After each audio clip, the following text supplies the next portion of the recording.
Friends, welcome back to my channel. ನಾನು ನಿಮ್ಮ ಪ್ರೀತಿಯ ಸಹನಾ. ಫ್ರೆಂಡ್ಸ್, ಇದು ಥರ್ಸ್ಡೇ ಮತ್ತು ಫ್ರೈಡೇ ಮಿನಿ ವ್ಲಾಗ್ ಆಗಿರುತ್ತೆ. ಥರ್ಸ್ಡೇ ನಾವು ಅಲ್ಲಿ ಬೆಳಗಾಂಗೆ ಹೋಗಿ ರೀಚ್ ಆದ್ವಿ ಅಲ್ವಾ. ಅಲ್ಲಿ ಹೊಸ ಮನೆ ನನಗೆ ಫಸ್ಟ್ ಟೈಮ್ ಬಾಡಿಗೆ ಮನೆ, ಮೊದಲನೇ ಬಾಡಿಗೆ ಮನೆ ಆಗಿರೋದು. ಹೊರ್ಗಡೆ ನಾವು ಎಲ್ಲೂ ಸ್ಟೇ ಆಗಿಲ್ಲ. ಸೊ ಅದನ್ನೆಲ್ಲ ಹೇಗೆ ಸಾರ್ಟ್ಔಟ್ ಎಲ್ಲ ಮಾಡ್ಕೊಂಡ್ಬಿಟ್ಟು ಹೇಗೆ ಮೇಕ್ ಓವರ್ ಮಾಡ್ಕೊಳ್ತೀವಿ ಅನ್ನೋದನ್ನ ಈ ವಿಡಿಯೋದಲ್ಲಿ ತೋರಿಸ್ತಾ ಇದ್ದೀನಿ. ಹಾಗೆ ಹಾಲು ಉಗ್ಸೋದು ಶಾಸ್ತ್ರ ಇದೆ ಅಲ್ವಾ, ಅದನ್ನು ಕೂಡ ಮಾಡ್ಕೊಳ್ತಾ ಇದ್ದೀವಿ ಶುಕ್ರವಾರ. ಇದು ಬಂದು ಗುರುವಾರ ಏನೇನೆಲ್ಲ ಥಿಂಗ್ಸ್ ಇದೆ ಅಲ್ಲಿಂದ ಕ್ಯಾರಿ ಮಾಡಿದ್ದು ಒಂಥರ ಆಯಿತು, ಏನು ಅರಸೀಕೆರೆಯಿಂದ ಬೆಳಗಾಂಗೆ. ಬಟ್ ಇಲ್ಲಿ ನಾವು ಅದನ್ನು ಸಾರ್ಟ್ಔಟ್ ಮಾಡಿಕೊಂಡು ಮತ್ತೆ ಮೇಕ್ ಓವರ್ ಮಾಡೋದಿದೆಯಲ್ಲ, ಜೋಡಿಸ್ಕೊಳ್ಳೋದಿದೆಯಲ್ಲ, ಅದಂತೂ ತುಂಬಾ ತಲೆ ಕೆಟ್ಟೋಗ್ಬಿಡುತ್ತೆ. ಆ ಕೆಲಸನ ನಾವು ಗುರುವಾರನೇ ರೆಸ್ಟ್ ತಗೊಳ್ಳೇ ಇಲ್ಲ. ಅವತ್ತೇ ಎಲ್ಲ ಕ್ಲೀನಿಂಗ್ ಎಲ್ಲ ಮಾಡಿಕೊಂಡು ಪಾತ್ರೆ ಎಲ್ಲ ತೊಳೆದಿಟ್ಕೊಂಡು ಧೂಳೆಲ್ಲ ಕೊಡ್ಕೊಂಡ್ಬಿಟ್ಟು ಎಲ್ಲ ರೆಡಿ ಮಾಡ್ಕೊಂಡ್ವಿ.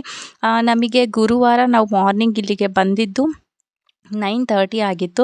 ನಮಗೆ ಮಾರ್ನಿಂಗು ಹಾಲು ಉಗ್ಸೋದಕ್ಕೆ ಅಂತ ಇದ್ದಿದ್ದು ಸಮಯ ಬಂದು 7:15 8:30ವರೆಗೂ ಅಷ್ಟೇ ಟೈಮ್ ಇದ್ದಿದ್ದು. ಹಾಗಾಗಿ ನಾವು ಬಂದು ಇಲ್ಲಿ ರೀಚ್ ಆಗಿಬಿಟ್ಟು ಮತ್ತು ಹಾಲು ಉಗ್ಸೋದಕ್ಕೆ ಆಗಲ್ಲ ಅಂತ ಹೇಳಿ ನೆಕ್ಸ್ಟ್ ಡೇ ಶುಕ್ರವಾರ ಒಳ್ಳೆ ದಿನವೂ ಆಗಿದೆ, ಶುಕ್ರವಾರನೂ ಆಗಿದೆ. ಅವತ್ತು ಮಾರ್ನಿಂಗ್ ಎಲ್ಲ ಕೆಲಸನೂ ಮುಗಿಸ್ಕೊಂಡ್ಬಿಟ್ಟು ಅವತ್ತೇ ರೆಡಿ ಮಾಡ್ಕೊಳ್ಳೋಣ ಅಂತ ಹೇಳಿಬಿಟ್ಟು ಗುರುವಾರನೇ ಎಲ್ಲ ಪಾತ್ರೆ ಎಲ್ಲ ತೊಳ್ಕೊಂಡು ಕಾಳುಗಳನ್ನೆಲ್ಲ ಜೋಡಿಸ್ಕೊಂಡು ಈ ಥರ ಮಾಡ್ಕೊಂಡಿದ್ದೀವಿ. ಎಷ್ಟಾಗುತ್ತೆ ಅಷ್ಟು. ಇಲ್ಲಿ ಜಾಸ್ತಿ ಐಟಮ್ಸ್ನ ತೊಗೊಂಡು ಬಂದ್ರೂ ಕೂಡ ನಮಗೆ ಕ್ಯಾರಿ ಮಾಡೋದಕ್ಕೆ ಆಗಲ್ಲ ಅನ್ನೋ ಕಾರಣಕ್ಕೆ ಎಷ್ಟು ಬೇಕೋ ಅಷ್ಟು ಮಾತ್ರ ನಾನು ಕ್ಯಾರಿ ಮಾಡಿದ್ದೆ. ಇದು ಬಂದು ಫ್ರೈಡೇ ವ್ಲಾಗ್. ಫ್ರೈಡೇ ಮಾರ್ನಿಂಗಲ್ಲಿ ನಮ್ಮ ಚಿನಿಮ ಇನ್ನೂ ಮಲ್ಕೊಂಡಿದ್ಲು. ನಾವು ಕೂಡ ಏನು ಮನೆಯವ್ರು ಎಲ್ಲರೂ ಕೂಡ ಬಾಗಿಲಿಗೆ ತೋರಣ ಕಟ್ಟೋದು ಎಲ್ಲದನ್ನು ರೆಡಿ ಮಾಡ್ಕೊಳ್ತಿದ್ರು. ಮತ್ತು ನೆಲ ಎಲ್ಲ ಒರೆಸ್ಬಿಟ್ಟು ಮತ್ತೆ ಕ್ಲೀನಿಂಗ್ ಎಲ್ಲ ಮಾಡಿಕೊಂಡು ನಾವು ಪೂಜೆ ಮಾಡಿಬಿಡೋಣ. 8:30 ಒಳಗಡೆ ನಾವು ಹಾಲು ಉಗ್ಗಿಸ್ಬೇಕಲ್ವ. ಹಾಗಾಗಿ ತಿಂಡಿ ಏನು ಮಾರ್ನಿಂಗ್ ಮಾಡ್ಕೊಳ್ದೇ ಎಲ್ಲರೂ ಸ್ನಾನ ಮಾಡಿಕೊಂಡು ರೆಡಿಯಾಗಿ ಹಾಲು ಕುಸ್ಬಿಟ್ಟು ಆಮೇಲೆ ತಿಂಡಿ ಎಲ್ಲ ಮಿಕ್ಕಿದ ಕೆಲಸ ಮಾಡ್ಕೊಳ್ಳೋಣ ಅಂತ ಹೇಳಿಬಿಟ್ಟು ರೆಡಿ ಮಾಡ್ಕೊಳ್ತಿದ್ವಿ. ಇಲ್ಲಿ ನನ್ನ ಮೊದಲನೇ ಬಾಡಿಗೆ ಮನೆ ಆಗಿದ್ರೂ ಕೂಡ ನೇಚರ್ ತುಂಬಾ ಚೆನ್ನಾಗಿದೆ. ನನಗಂತೂ ತುಂಬ ಇಷ್ಟ ಆಗೋಯಿತು.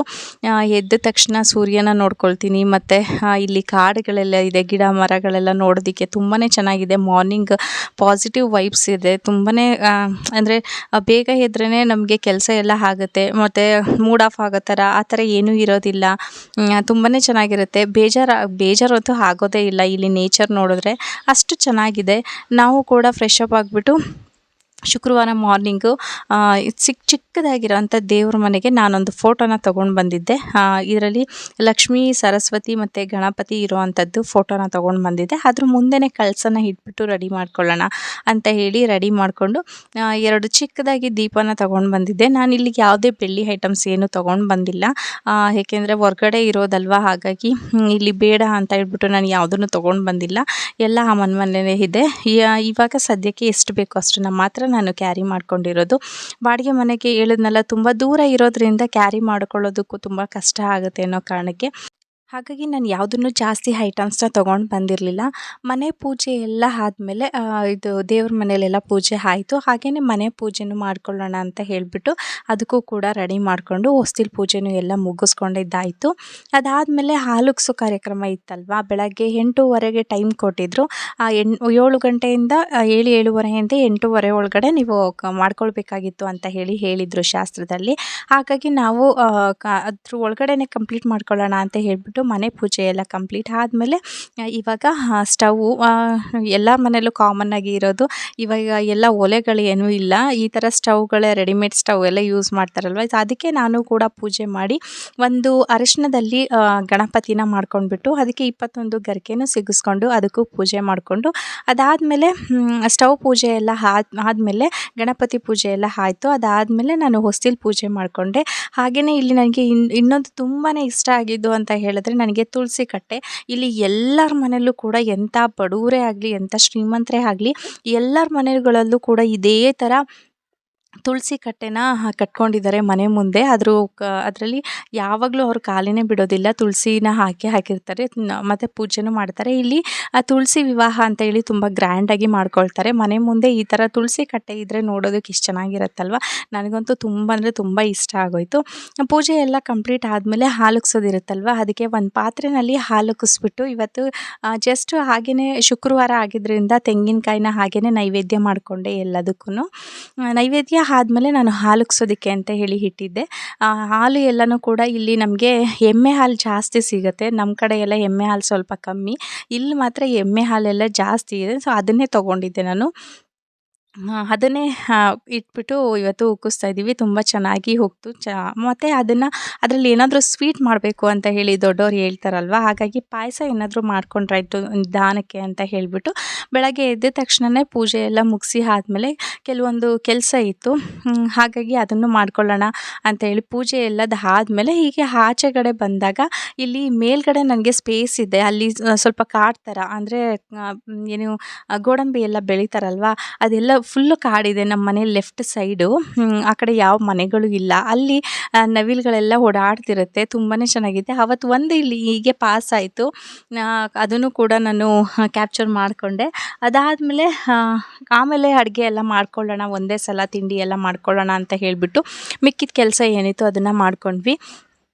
ಇದನ್ನು ನಮ್ಮ ಮನೆಯವ್ರ ಕ್ಯಾಂಟೀನಲ್ಲಿ ಸಿಕ್ಕಿದ್ದು. ಇದು ನಮಗೆ ಅಂದರೆ ತೊಗೊಂಡು ಬಂದಿದ್ದು ಬಟ್ಟೆ ಒಣಾಕೋದಕ್ಕೆ ಅಂತೇಳಿ. ತುಂಬ ಚೆನ್ನಾಗಿತ್ತು. ಅಂದರೆ ಇಲ್ಲಿ ಮಾರ್ನಿಂಗ್ ನನಗೆ ಎದ್ದ ತಕ್ಷಣ ಮನೆ ಮುಂದೆನೇ ಬಿಸಿಲು ಬರುತ್ತೆ. ಬೆಳಗ್ಗೆನೇ ಬಟ್ಟೆ ತೊಳ್ಕೊಂಡ್ಬಿಟ್ರೆ ಒಣಗೋಗ್ಬಿಡುತ್ತೆ, ಆ ಥರ ಏನೂ ಪ್ರಾಬ್ಲಮ್ ಇರ್ತಿರ್ಲಿಲ್ಲ. ಬಟ್ ಇದು ಸಿನಿಮಾದು ಡ್ರೆಸ್ಗಳು ಪ್ಯಾಂಟ್ಸ್ಗಳು ಇರುತ್ತಲ್ವ, ಅದನ್ನು ಒಣ ಹಾಕೊಳ್ಳೋದಕ್ಕೆ ಈ ರ್ಯಾಕ್ ತುಂಬಾ ಚೆನ್ನಾಗಿದೆ ಅಂತ ಹೇಳಿಬಿಟ್ಟು ಇದನ್ನು ತೊಗೊಂಡು ಬಂದಿದ್ದರು. ಅದನ್ನು ಕೂಡ ಸೆಟ್ ಮಾಡಿ ಇಟ್ವಿ.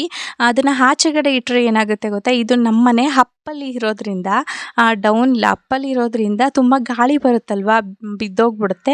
ಹಾಗಾಗಿ ನಾನೇನು ಮಾಡ್ತೀನಿ, ಇದನ್ನು ಮನೆ ಮುಂದೆನೇ ಇಲ್ಲಿ ಕಾರಿಡಾರ್ ಇದೆ ಅಲ್ವಾ, ಅಲ್ಲಿನೇ ಇಟ್ಕೊಂಡು ಬಿಡ್ತೀನಿ ನಾನು. ಬೇರೆ ಕಡೆ ಎಲ್ಲೂ ಶಿಫ್ಟ್ ಮಾಡೋದಕ್ಕೆ ಹೋಗಲ್ಲ. ಅವತ್ತು ತುಂಬ ಬಟ್ಟೆ ಇದ್ದಿದ್ದರಿಂದ ಎಲ್ಲ ಬಟ್ಟೆ ಎಲ್ಲ ತೊಳೆದು ಹಾಕಿದ್ವಿ. ಆ ಕೆಲಸನೂ ಮುಗಿಸ್ಕೊಂಡಿದ್ದಾದಮೇಲೆ ಅಮ್ಮ ಮತ್ತು ಅಕ್ಕ ಇಬ್ಬರು ಕೂಡ ಅಡುಗೆ ಎಲ್ಲ ಮಾಡಿಕೊಂಡ್ರು ಅವರು. ನಾನು ಅದನ್ನೇನು ಕ್ಯಾಪ್ಚರ್ ಮಾಡೋಕ್ಕಾಗಿಲ್ಲ. ಅಲ್ಲಿಂದ ನಾವು ತರಕಾರಿ ಎಲ್ಲ ಬೇಕಾಗಿತ್ತಲ್ವ. ಇಲ್ಲಿ ನಾವಿರೋ ಹಳ್ಳಿನಲ್ಲಿ ತರಕಾರಿ ಮಾರೋದಕ್ಕೂ ಬರೋದಿಲ್ಲ, ತರಕಾರಿ ಕೂಡ ಸಿಗೋದಿಲ್ಲ ಇಲ್ಲಿ. ಹಾಗಾಗಿ ಇಲ್ಲಿಂದ 10 ಕಿಲೋಮೀಟರ್ಸ್ ಇರೋವಂಥದ್ದು ಜಂಬೋಟಿಗೆ ಹೋಗಬೇಕು. ಜಂಬೋಟಿಯಿಂದ ಮುಂದೆ 2 ಕಿಲೋಮೀಟರ್ ದೂರದಲ್ಲಿ ಈ ಈರುಳ್ಳಿ ಮಾರೋದಕ್ಕೆ ಅಂಗಡಿಗಳನ್ನ ಇಟ್ಕೊಂಡಿರ್ತಾರೆ. ನಮಗೆ ಈರುಳ್ಳಿ ಬೇಕು ಅಂತ ಹೇಳಿದ್ರೆ, ಅಂದರೆ 10 kg 5 kg ಆ ಥರ ಬೇಕು ಈರುಳ್ಳಿ ಅಂತ ಹೇಳಿದ್ರೆ ಪಾಕೆಟಲ್ಲಿ ಸಿಗೋ ಅಂಥದ್ದು. ನಾವು ಜಂಬೋಟಿಯಿಂದ 2 ಕಿಲೋಮೀಟರ್ಸ್ ದೂರದಲ್ಲಿ ಹೋಗಬೇಕು. ನಾವು ಮನೆಯಿಂದ ಜಂಬೋಟಿಗೆ ಬಂದು ಅಲ್ಲಿಂದ 2 ಕಿಲೋಮೀಟರ್ಸ್ ಮುಂದೆ ಹೋಗಿಬಿಟ್ಟು 10 kg ಈರುಳ್ಳಿನ ತೊಗೊಂಡು ಬಂದ್ವಿ. ನಮಗೆ ಇಬ್ಬರಿಗೆ ಸ್ವಲ್ಪ ಜಾಸ್ತಿನೇ ಆಗೋಯ್ತು ಅಂತ ಅನ್ನಿಸ್ತು. ಬಟ್ ಅಲ್ಲಿ ಯಾವಾಗಲೂ ಹೋಗೋದಕ್ಕೆ ಆಗಲಿಲ್ಲ ಅನ್ನೋ ಕಾರಣಕ್ಕೆ ನಾವು 10 kg ತೊಗೊಂಡು ಬಂದ್ವಿ. ಅಲ್ಲಿಂದ ಮತ್ತೆ ಜಂಬೋಟಿಗೆ ರಿಟರ್ನ್ ಆದ್ವಿ. ರಿಟರ್ನ್ ಆದಮೇಲೆ ಇಲ್ಲಿ ನಮಗೆ ತರಕಾರಿಗೆ ಅಂತ ಸಿಗೋದು 1-2 ಅಂಗಡಿ ಅಷ್ಟೇ ಇಲ್ಲಿ ಈ ಕಾರ್ನರಲ್ಲಿ. ಈ ಕಾರ್ನರ್ ಏನಂತ ಹೇಳಿದ್ರೆ, ಒಂದು ಗೋವಾ ರೋಡ್ ಇದೆ, ಏನು ಗೋವಾಗೆ ಹೋಗೋಂಥ ರೂಟು. ಇಲ್ಲಿ ತುಂಬಾ ಜನ ಇಲ್ಲೇ ಪರ್ಚೇಸ್ ಮಾಡೋದು, ಇಂಟೀರಿಯರ್ ಎಲ್ಲೂ ಒಳಗಡೆ ಹೋಗೋದೇ ಇಲ್ಲ. ಇಲ್ಲಿ 2 ಅಂಗಡಿ ಹತ್ರನೇ ಚೆನ್ನಾಗಿ ಎಲ್ಲ ಪರ್ಚೇಸ್ ಮಾಡ್ಕೊಳ್ತಾರೆ. ಈ ಕಾಯಿ ಏನು ಅಂತ ನನಗೆ ಇದುವರೆಗೂ ನಿಜ ಗೊತ್ತಿಲ್ಲ. ಈ ಕಡೆ ನಿಮಗೇನಾದರೂ ಗೊತ್ತಾದರೆ ವಿವರಿಸಿ ಹೇಳಿ, ಕಮೆಂಟ್ ಬಾಕ್ಸಲ್ಲಿ ತಿಳಿಸಿ. ಈ ಗಡ್ಡೆನೂ ಕೂಡ ನನಗೆ ಗೊತ್ತಾಗಲಿಲ್ಲ. ಇದೇ ಫಸ್ಟ್ ಟೈಮ್ ನಾನು ಇದು 2 ಗಡ್ಡೆಗಳನ್ನ ನೋಡಿದ್ದು. ಬಟ್ ಇದರಲ್ಲಿ ಏನೋ ಸಾಂಬಾರು ಮಾಡ್ತಾರೆ, ಪಲ್ಯ ಮಾಡ್ತಾರೆ ಅಂತ ಗೊತ್ತಾಯಿತು. ಬಟ್ ಯಾವ ಥರ ಮಾಡ್ತಾರೆ ಅಂತ ನನಗೆ ಗೊತ್ತಿಲ್ಲ ಇನ್ನೂ. ಬಟ್ ಅದ್ರ ಹೆಸ್ರೂ ನನಗೆ ಗೊತ್ತಿಲ್ಲ. ಈ ಸೈಡ್ ಎಲ್ಲ ನಮಗೆ ಮರಾಠಿ ಮತ್ತು ಹಿಂದಿನಲ್ಲಿ ಮಾತಾಡೋ ಅಂಥವ್ರು, ಕನ್ನಡ ಮಾತಾಡೋದು ಸ್ವಲ್ಪ ಕಮ್ಮಿ. ಹಾಗೆಯೇ ಬರ್ತಾ ಮಂಗಗಳನ್ನ ನೋಡಿದ್ವಿ.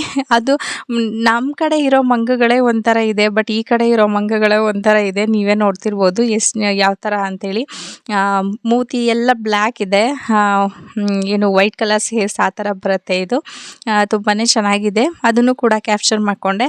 ಹಾಗೆ ಈ ಕಡೆ ಸೈಡ್ ಫುಡ್ಡು ನಮಗೆ ಅಡ್ಜಸ್ಟ್ ಆಗೋಲ್ಲ. ನಮ್ಮ ಕಡೆ ಥರ ಅರಸೀಕೆರೆ ಹಾಸನ ಕಡೆ ಆ ಥರ ಸಿಗುತ್ತಲ್ವ, ಆ ಥರ ಫುಡ್ಡೆಲ್ಲ ಈ ಕಡೆ ಸಿಗಲ್ಲ. ಬೆಳಗಾಂ ಸೈಡು ಈ ಕಡೆನೇ ಬೇರೆ ಥರ ಇದೆ. ಬಟ್ ಇಲ್ಲಿ ನಮಗೆ ಸಿಕ್ಕಿದ್ದು ಜಂಬೋಟಿನಲ್ಲಿ ಇದು ಒಂದೇ ಅಂಗಡಿ. ಇವರು ಹಾಸನ್ನವರು ಏನು ಬೆಂಗಳೂರು ಬೆಂಗಳೂರು ಅಯ್ಯಂಗಾರ್ ಬೇಕ್ರಿ ಅಂತ ಹೇಳಿಬಿಟ್ಟು ಹಾಕ್ಕೊಂಡಿದ್ದಾರೆ. ಈ ಸರ್ಕಲಲ್ಲಿ ಕಾರ್ನರಲ್ಲಿ ಸಿಗೋದು ನಮ್ಗೆ ಇದೊಂದೇ ಬೇಕ್ರಿ. ನಾವಿನ್ನು ಯಾವ ಬೇಕ್ರಿಗೂ ಹೋಗಲ್ಲ. ಇಲ್ಲಿ ನಮಗೆ ನಮ್ಮ ಕಡೆಯವ್ರಿಗೆ ಸೆಟ್ ಆಗೋ ಥರ ಬ್ರೆಡ್ನ ಮಾಡ್ಕೊಳ್ತಾರೆ, ಹಾಗೆ ಬೆಣ್ಣೆ ಬಿಸ್ಕತ್ ಅದನ್ನು ಮಾಡ್ತಾರೆ ಅಷ್ಟೇ. ಈ 2 ಐಟಮ್ ಮಾಡ್ತಾರೆ. ಇನ್ನು ಎಲ್ಲದನ್ನು ಕೂಡ ಬೆಳಗಾಂ ಸ್ಟೈಲ್ ಥರನೇ ಮಾಡೋದು. ಅದು 2 ಮಾತ್ರ ಮಾಡಿದಾಗ ನಾವು ಮಿಸ್ ಮಾಡ್ದೇ ತೊಗೊಂಡು ಬರ್ತೀವಿ. ಇನ್ನು ಯಾವ ಐಟಮ್ಸು ನಮ್ಗೆ ಅಷ್ಟು ಇಷ್ಟ ಆಗಲ್ಲ. ಹಾಗೆ ರಸ್ಕು ಅದೆಲ್ಲನೂ ಕೂಡ ಹಾಗೆಯೇ ಅದರಲ್ಲಿ ಜೀರಿಗೆ, ಹೊಂಕಾಳು ಈ ಥರ ಎಲ್ಲ ಹಾಕಿರ್ತಾರಲ್ವ, ಅದು ತಿನ್ನೋದಕ್ಕೆ ಸ್ವಲ್ಪ ನಮಗೆ ಇಷ್ಟ ಆಗೋಲ್ಲ. ಬಟ್ ಈ ಬೇಕರಿನಲ್ಲಿ ನಮಗೆ 2 ಐಟಮ್ಸ್ ನಮ್ಮ ಕಡೆ ಸ್ಟೈಲಿಂದ ಸಿಗೋದು, ಇನ್ನೆಲ್ಲ ಬೆಳಗಾಂ ಸೈಡ್ ಸಿಗುತ್ತೆ. ಹಾಗೆಯೇ ಅಲ್ಲಿ ವಾಕ್ ಮಾಡ್ತಾ ಇಲ್ಲಿ ಗುಬ್ಬಚ್ಚಿ ನೋಡಿದೆ. ಈ ಥರ ಏನು ಹಕ್ಕಿಗಳು ನಮ್ಮೂರಲ್ಲಿ ಒಂದೂ ಇಲ್ಲ. ಯಾಕೆ ಅಂತ ಹೇಳಿದ್ರೆ ನಾವು ಮೊಬೈಲ್ಸ್ ಇದು ಎಲ್ಲ ಜಾಸ್ತಿ ಯೂಸ್ ಮಾಡೋದ್ರಿಂದ ನಮಗೆ ಆ ಥರ ಹಕ್ಕಿಗಳನ್ನ ನೋಡೋದಕ್ಕೆ ಸಿಗಲ್ಲ ಅಂತ ಅಂದ್ಕೊಳ್ತೀನಿ.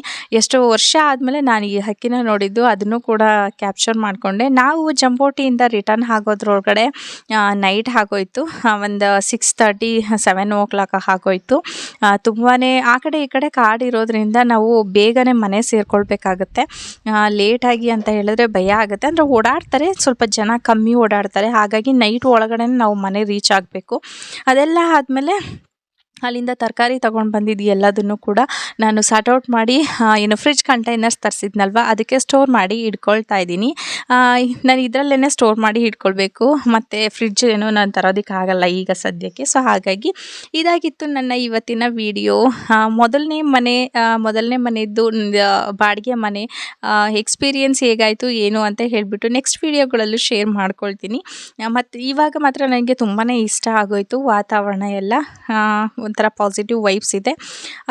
ಐ ಹೋಪ್ ಈ ವಿಡಿಯೋ ನಿಮಗೆ ಇಷ್ಟ ಆಗುತ್ತೆ ಅಂತ ಅಂದ್ಕೊಳ್ತೀನಿ. ಸ್ವಲ್ಪನಾದರೂ ಇಷ್ಟ ಆಗಿದ್ರೆ ದಯವಿಟ್ಟು ಲೈಕ್ ಮಾಡೋದನ್ನು ಮರಿಬೇಡಿ. ಹಾಗೆ ಯಾರೆಲ್ಲ ನನ್ನ ಚಾನಲ್ಗೆ ಸಬ್ಸ್ಕ್ರೈಬ್ ಆಗಿಲ್ಲ ದಯವಿಟ್ಟು ಸಬ್ಸ್ಕ್ರೈಬ್ ಆಗಿ ಸಪೋರ್ಟ್ ಮಾಡಿ, ನಮ್ಮ ಚಾನಲ್ಗೂ ಶೇರ್ ಮಾಡಿ ಅಂತ ಹೇಳ್ತಾ ಈ ವಿಡಿಯೋನ ಇಲ್ಲಿಗೆ ಎಂಡ್ ಮಾಡ್ತಾಯಿದ್ದೀನಿ. Thanks for watching. ನೆಕ್ಸ್ಟು ಇದೇ ಥರ ವಿಡಿಯೋ ಬರ್ತಾ ಇರುತ್ತೆ. ಕಂಟಿನ್ಯೂಸ್ ಹಾಕೋದಕ್ಕೆ ನಾನು ಕೂಡ ಟ್ರೈ ಮಾಡ್ತೀನಿ. ಓಕೆನಾ? Thank you. Bye. Take care.